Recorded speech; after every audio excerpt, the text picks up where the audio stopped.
राज्य में भोजपुरी गानों में अश्लीलता एवं जाति सूचक शब्दों का प्रयोग करने वालों के विरुद्ध शिकायत प्राप्त होने पर विधि सम्मत नियमानुकूल कार्रवाई करने का निर्देश सभी वरीय पुलिस अधीक्षक को दिया गया। साथ ही अश्लील गानों तथा सोशल मीडिया पर अपलोड करने वालों के अवैधानिक और मर्यादित कृत्यों पर निरोधात्मक विधि युक्त कार्रवाई करने का निर्देश दिया गया। बिहार में जब जिसको जो मन किया एक एल्बम बनाया और अपने गाना को प्रदर्शित कर देता है। अश्लील गाने अगर कोई गाते हैं तो उनके ऊपर सक्षम कार्रवाई हो।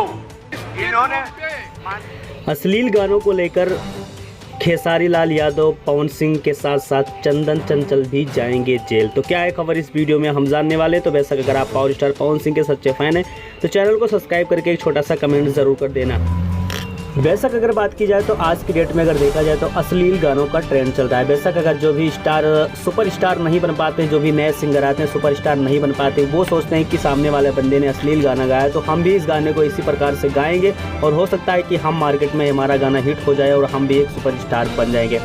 तो बेशक ये सब चीज़ से मद्देनज़र रखते हुए अगर देखा जाए तो बिहार के में यहाँ पर सांसद में बहुत बड़ी संगठन हुआ है और संगठन के हिसाब से आपने क्लिप देखा होगा कि आज के डेट में जब भी कोई भी अगर बंदा अश्लील गाना गाएगा और कोई भी छोटा सा आम आदमी अगर इस गाने पे अगर कंप्लेन कर देता है या इस गाने पे कोई भी त्रुटि कर देता है तो उस बंदे को जेल जाना पड़ेगा, क्योंकि वहाँ से एक नया कानून की मांग की गई है कि अगर कोई भी अश्लील गाना गाता है तो उसके तहत इनको जेल भेजा जाएगा। तो बेशक जितने भी स्टार हैं सबके साथ यही होने वाला। तो बेशक नए स्टार सावधान हो जाए।